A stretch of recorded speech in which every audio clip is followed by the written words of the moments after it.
예, 8월 13일 일요일 휴일날 5%입니다. 제가 오후에 미팅 있기 전에 환율 관련 얘기 좀 드릴게요. 오늘 또 만나시는 분이 투자를 같이 했었던 지인이시고 제가 자주 말씀드렸던 부분이고 지금 시황에서 우리 주식을 하는 시황에서 되게 중요한 얘기입니다. 예, 제가 시장 번호 또 노하우를 하나 풀어드리는 거니까 같이 봐주시면 감사하겠어요.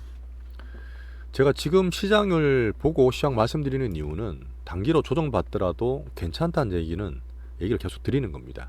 제 어떤 이론적 경험적 노하우로 말씀을 드리는 거예요. 지금 처음은 아닙니다. 제가 환율 기준으로 우리나라 코스피를 본다는 얘기는 요 전에도 한번 방송으로 설명을 해드린 적이 있어요. 그리고 작년 말, 그 다음에 올해 중간에 재면서 1300 이하는 싸다. 작년 말에는 뭐 1440원대, 50원대 환율을 사라. 이런 얘기를 드렸던 근거가 여기 다 담겨 있다 보시면 됩니다. 시장이 나쁘지 않습니다. 예, 빠지면 사도 되는 구간이라 저는 보는 거예요. 그 설명을 전체적으로 한번 드려볼게요. 자, 환율과 코스피는 같은 운명입니다. 예, 원달러 환율을 말하는 거예요. 원달러 환율과 코스피는 같은 운명이다. 왜 그러냐면 우리나라의 외국인 증시 비중이 코스피는 31%, 예, 코스닥은 한 6, 7%밖에 안 돼요. 근데 외국인들의 어떤 그 절대적인 파워는 기관들은 잽도 안 되고요. 요 근래 좀 덩치를 키우고 있다는 개인들도 상대가 안 됩니다. 큰 흐름상 말하는 거예요. 시간도 많고 돈 많은 사람이죠. 제가 가끔 말씀드리면 정말 시간도 많고 돈도 어마무지하게 많은 그냥 빅 형님입니다. 외국인들이. 인정해야 돼요. 어쩔 수 없어요. 우리나라 이머징이니까. 그래서 환율이 올라가면 우리나라 정신은 빠지고 환율이 떨어지면 정신이 올라가는 그런 패턴을 수십 년간 반복해 왔습니다. 제가 97년, 96년에 98년인가요? 외환 자유화가 100%된 이후에 우리나라 증시나 이 금융시장에 외국인들이 본격적으로 들어왔다 말씀을 드리잖아요. 저 그림을 잠깐 보여드릴게요. 이 그림은 뭐냐면 이 짙은색 파랑선이 원달러 환율입니다. 뭐 급락도 했다가 쭉 빠졌다가 급등도 했다가 급락도 했다가 등락 있고 막 이렇게 있죠. 어지러운데 좀 작게 움직이는 거는 코스피 지수예요. 보시면 좀 반대로 가는 것 같지 않습니까? 환율이 떨어지면 코스피 올라가고 환율이 급등하면 코스피도 같이 급락하고 근래도 마찬가지예요. 제가 작년에 우리나라 외국인이 들어온다. 지금 2차 전지 뭐 코스피를 사야 된다. 이렇게 말씀드렸던 근거예요, 사실은요. 제가 노하우를 많이 풀어드리는데 자, 외국인들은 우리나라를 그냥 전체로 봤을 때 그냥 장바구니 일부밖에 안 보잖아요. 하지만 우리나라의 수출이라든지 특히 반도체 지수 요 근래 새롭게 올라온 2차 전지는 걔들이 보는 거에 대해서 되게 중요한 지표기도 합니다. 자, 우리나라 외국인은 여전히 빈집털이하는 과정이고 작년부터 올해 꾸준히 사는 과정이고 결국은 팔 거예요. 하지만 저는 내년 이후로 보기 때문에 정신은 계속 해야 된다 말씀드리는 거고. 자, 원달러 잠깐 볼까요? 이때가 되게 낮았죠. 중화권이 엄청나게 좋아지고 2001년에 중국이 그 WTO 가입을 하면서 철강, 조선, 화학기계 전 세계 어떤 제조업들을 싼 노동력으로 엄청나게 팔아대고 했던 그런 시기였습니다. 우리나라 옆에서 엄청난 큰 수혜를 봤죠. 중간재를 수출하면서. 그때 엄청나게 경제가 좋아졌기 때문에 정시는 급등을 했고 환율은 많이 빠졌어요.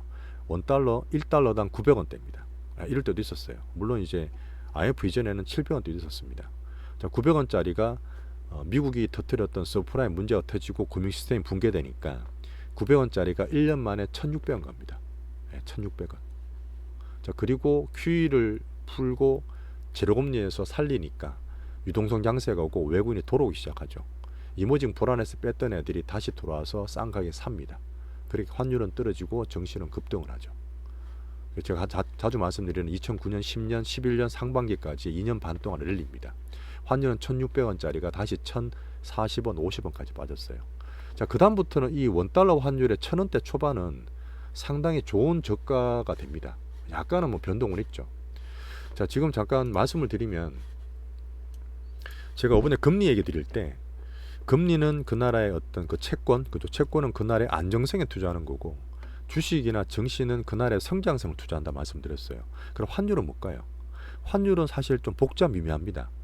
복잡 미묘해요. 그 나라의 어떤 돈의 값어치를 말하는 건데 그 나라의 스탠스를 말해주는 복잡한 지표거든요. 제가 말씀드리는 게 아니라 보통 경제학자나 전문가들도 이 경제 지표 중에 금리나 어떤 증시 같은 것보다 여러 가지 지표들이 있잖아요. 환율은 정말 어렵다고 그래요. 왜 그러냐면 이 환율은 상대적이잖아요. 제가 말씀드리는 원달러도 1달러당 얼마 가는지 원을 보는 거잖아요. 그러면 우리나라 자체만 보는 게 아니라 달러도 봐야 되죠. 제가 가끔 달러 인덱스 말씀드리면서 달러가 약세다 강세다 말씀드리잖아요. 우리나라는 가만히 있는데도 달러 약세되면 우리나라는 강세가 되는 거예요. 무슨 얘기인지 아시겠죠? 그러다 보니까 미국도 봐야 되고 달러 인덱스 같이 보는 겁니다. 제가 이렇게 뭐 이것저것 시황 얘기 이런 팩터를 말씀드리면 되게 복잡하게 느끼실 수 있는데, 제가 항상 투자할 때 보는 뉘앙스는 이것저것 다 보기는 봐요. 하지만 여러분한테 말씀드리거나 제가 설명하거나 제 개인적으로 결정할 때는 되게 단순화시킵니다. 그래서 제가 이것저것 말씀드리더라도 복잡하게 생각하지 마시고 그냥 전체 분위기만 느껴주시고 결론은 되게 심플하게 제가 내드릴 거예요. 아시겠죠? 자, 그러다 보니까 그 복잡 미묘한 환율을 네가 어떻게 알아? 그래서 제가 확률적으로 실전 투자 입장에서 말씀드린 타이밍 같은 거 보면 꽤 괜찮으실 거예요. 그런 면에 참고하시면 됩니다. 뭐 제가 말이 정말 맞다 이런 말씀 드리는 건 아니지만 그 과정을 같이 보시자는 거예요. 자, 구체적 상품은 제가 작년 말 올해 초에도 실제로 우리 포트에 10% 정도 들고 있는 게 매크로 상품들이 있어요. 매크로 ETF. 12630은 다들 아시는 코스피 레버리지. 2배를 추정하죠. 233740은 우리나라 개인 수급이나 2차전지 특화가 좀 돼 있지만 코스닥 지수를 추정합니다. 2배를. 26160은 우리나라 원달러를 추정해요. 원달러가 강해지면 얘들이 강해집니다. 가격이 오르겠죠. 여기서 용어를 잠깐 설명을 드리면 헷갈리시는 분도 계셔서, 자, 환율이 평가 절상이 됐다. 그런 말씀 들어보셨죠? 원달러 절상이 됐다. 그 말은 가치가 올라갔다는 얘기예요. 환율이 절상이 됐다. 가치가 올라갔습니다. 그럼 환율 어떻게 되죠? 환율 가격은 떨어집니다. 자, 1달러당 1,300원대에서 지금 1,300원대에서 1,200원으로 떨어지잖아요. 환율은 떨어졌습니다. 하지만 우리나라 환율은 강해진 거죠. 그래서 평가 절상입니다. 자, 용어는 이렇게 알아두시면 돼요. 자, 그래서 지금 오히려 매크로 ETF는 뭐 종목이나 이런 중소형주 주식을 사는 것보다 훨씬 더 안정적입니다. 제가 가끔 제 아는 지인분 말씀드리고 제가 오후에 만나뵐 분이긴 한데, 작년에 이제 안 좋았을 때, 그럴 때 우리나라 ETF 중에 이 12630 우리 코스피랑 26160을 샀어요. 예. 그래서 크게 들어가는 겁니다. 대신에 단타로 막 안 쳐요. 정말 쌀 때, 남들 공포할 때 이렇게 사고, 다음에 남들이 좋고 막 들어올 때 있죠. 그때 차익 실현하는 겁니다.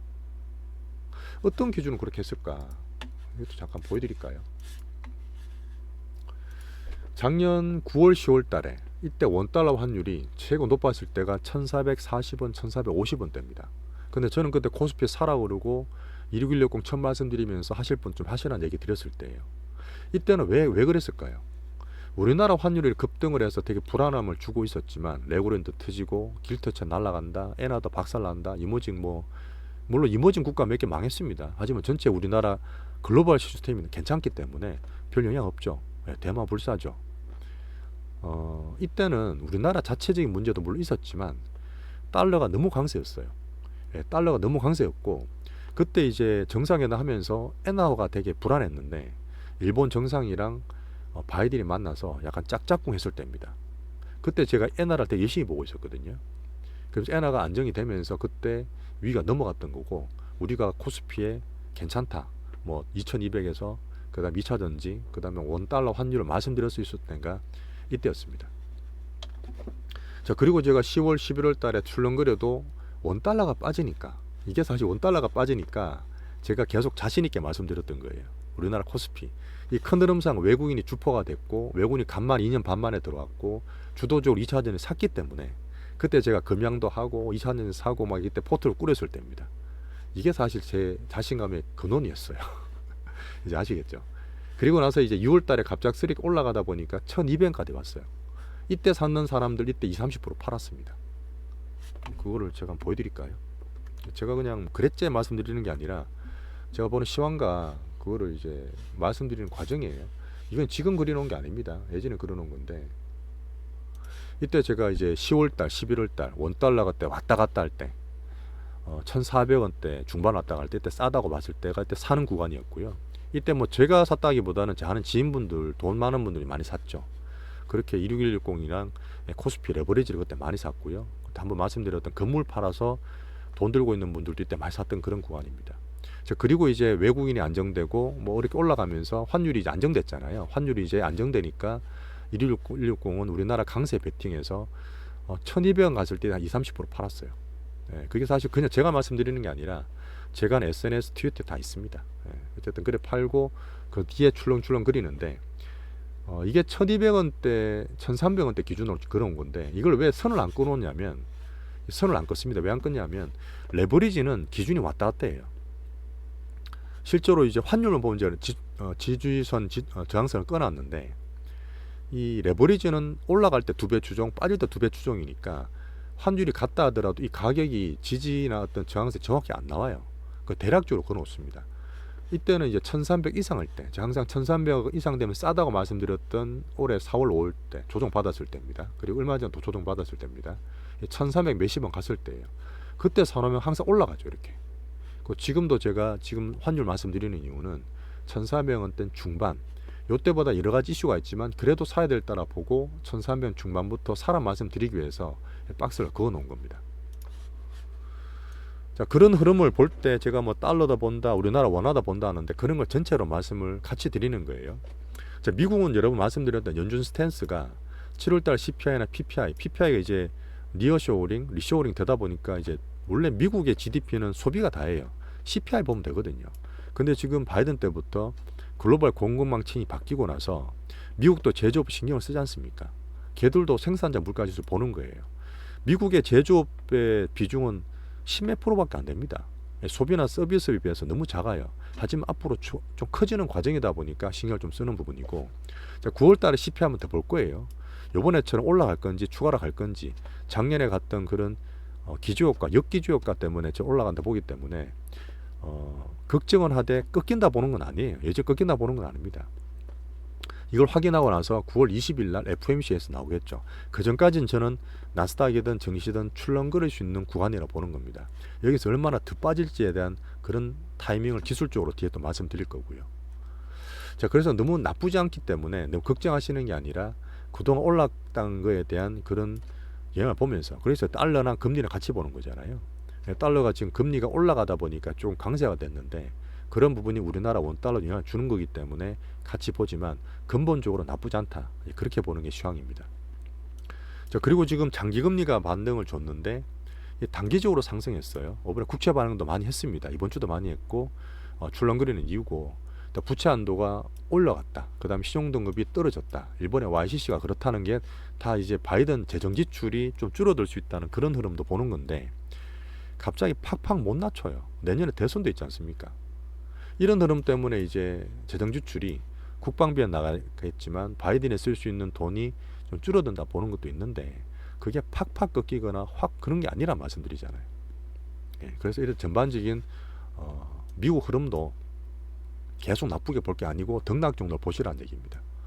자, 기술적으로 한번 말씀드려 볼까요? 이거는 이제 차트 보는 의미인데, 나스닥을 제가 말씀을 드렸잖아요. 나스닥을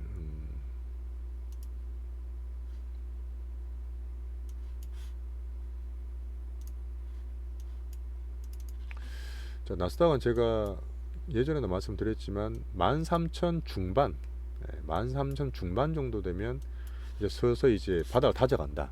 애플 기준으로 180에서 175달러 정도 밴드를 그어놨지 않습니까? 60일 근처 다 왔죠, 나스닥이. 요 근래 떨어졌어. 하지만 얘가 혹시나 제가 시황적으로 그럴 수도 있잖아요. 정말 안 좋을 수 있잖아요. 뭔가 안 좋은 게 터져서 진짜 안 좋을 수 있잖아요. 그렇다 하더라도 그냥 안 빠져요. 반등은 주고 빠집니다. 그래서 지금 확률적으로 봤을 때는 그렇지 않기 때문에 이 정도 떨어지면 13,000 중반부터는 사도 되는 구간으로 보는 거예요. 단기적으로 기술적으로 보는 구간입니다. 자, 그리고 애플과 엔비디아도 꺾였잖아요. 엔비디아는 한 400불 정도, 애플은 방금 말씀드렸던 170불대 중반 정도면 단기로 좀 받쳐서 저가하면서 들어올 수 있는 구간이에요. 마이크론도 마찬가지고 반도체 지수도 마찬가지입니다. 왜냐하면 우리나라는 이쪽도 봐야 되겠지만 엔비디아, 마이크론, 반도체 지수, 대만의 TSMC를 같이 보는 이유가 외국인 수급이나 우리나라 코스피에서는 그래도 반도체나 삼전이 가장 기준이기 때문에 그렇습니다. 자, 그래서 5분 얼마 전에 왜 며칠 전에도 코스피에 21선 본다 그랬잖아요. 되게 중요하다고. 한 번 더 말씀드릴게요. 자, 또 색깔이 이상한데 어쨌든 코스피 기준으로 지금 21선 돌파가 안 됐습니다. 돌파가 안 됐고 떨어지게 되면 1200 중반대까지 빠질 수 있다. 1250포인트대 중반. 빠지면 지금 이때부터 사는 거라 말씀드렸어요. 환율도 여기서 더 올라가면 사는 겁니다. 아시겠죠? 자, 이런 제가 전반적인 매크로나 시황에 대한 얘기, 그 다음에 기술적으로 밴드를 끊어놓은 선에 대한 얘기, 한 개 더 말씀드릴 건 뭐냐면 향후적으로 우리나라 경제나 무역 구조는 중국을 줄이고 일본을 따라갑니다. 하지만 현재로 봤을 땐 MSCI의 외국인 수급이나 환율에 영향을 주는 거는 우리 원달러가 위안화 영향을 되게 많이 받아요. 중국 위안화. 자, 위안화 고점도 얼마 전에 좀 안 좋았을 때 1달러당 7.27 위안까지 갔었거든요. 근데 지금 7.24, 23까지 올라와 있어요. 여기가 돌파될지를 보는 거예요. 아까 말씀드린 선끈게 다 거기에 걸린 겁니다. 달러가 얼마 가고 나스닥 빠지면 어느 정도 본다는 게 이 환율과 정시와 금리와 다 맞물려져 있는 거예요. 다 같이 보면 확률이 높아지겠죠. 그래서 일단 7.27이 안 돌파돼야 되는 부분이고, 우리나라 환율이 지금 1320원 30원이잖아요. 그때 기준에 우리나라가 원달러가 1345원이에요. 자, 1350원 중반대죠. 그래서 결론은 뭐냐? 좀 많이 돌아왔다. 그냥 시황 같이 보시라고 한번 설명을 엮어서 드린 거예요. 1616건 볼게요. 그래서 결론은 우리가 지수나 매크로를 정말 안정적으로 보고 사시는 우리 전체 포트 10% 정도 들고 있는 부분이고, 다시 환율이 1300 중반까지 오잖아요. 그럼 이게 밑에까지 떨어지겠죠. 여기서부터 사시란 얘기예요. 코스피 사든 그런 걸 사는 것처럼 이 포트 매크로에 보시는 분들은 사시는 구간이다. 26160은. 그래서 1300원대 중반대 추가로 사시든 없는 분 새로 사시든 저는 매수해도 괜찮은 시간이라 보는 겁니다. 그러고 나서 뭐 단기로 보시면 또 올라갔다 뭐 팔고 떨어지면 사도 이렇게 하신 분도 계시겠지만, 어쨌든 제 목표는 뭐냐? 이때죠. 이때죠, 이때. 1200원대 정도부터 저희는 매도를 할 거다. 이렇게 보고 있는 겁니다. 큰 분들, 큰 형님들 그렇게 하는 거예요. 자, 1200원 초반부터 익절하는 거를 가지고 우리나라 코스피는 2900, 그 다음에 코스닥은 1000까지 말씀드렸습니다. 자, 미국 나스닥과 반도체 섹터를 같이 보고, 한국 수출은 이미 바닥 밴드, 아마 AI 성장 스토리가 늦게 반영되든 말든 하든 OECD 경기 선행지수도 지금 바닥 턴을 시켰어요. 그래서 빠지게 되면 분명히 빠질 수 있는 지지선이 나온다 보는 거고, 그 다음 우리나라가 환율을 계속 말씀드리는 이유는 코스피를 볼 때 달러로 보시면 돼요. 그게 EWY거든요. 그게 한 찾아보세요. EWY 제가 보여드릴게요. 이것도. 우리나라 MSCI 기준 보실 때 달러로 봤을 때 외국인이 보는 우리나라는 정말 쌉니다. EWY 보시면, 자 보세요. 주봉 보여드릴게요.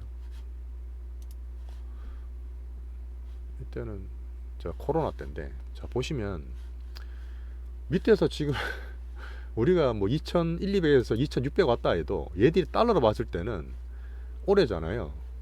요렇게 올라온 거야. 이렇게 한 게 아니라 아직도 싸다니까요. 작년 그 말, 그 다음 올해 초, 지금 비싸다고요. 내가 외국인이가 돈 많은 애다, 외국인이다, 그러면 지금 싸 보이겠습니까? 안 싸 보이겠습니까? 당연히 싸 보이죠. 그래서 환율이든 코스피든 그런 면에서 제가 말씀을 드리는 거예요. 어차피 외국인들이 우리나라 사는 거는 그냥 장보기 하는 거잖아요.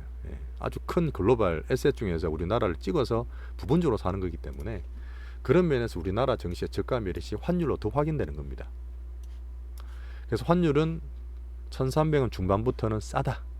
그 다음 우리나라 코스피 보는데 제가 되게 좋게 보는 매크로 지표다. 그래 작년 올해 제가 엄청나게 강하게 막 얘기 드렸던 아주 큰 그 원인이었다. 이런 얘기를 한번 오픈을 시켜 드리는 겁니다. 자, 환율과 금리는 우리나라 증시 보는데 가장 기준입니다. 아시겠죠? 그런 면에서 오늘 공부 같은 측면에서 말씀드렸으니까 같이 봐주셨으면 감사하겠습니다. 남은 휴일 잘 보내시고요. 내일 아침에 같이 뵙겠습니다. 감사합니다.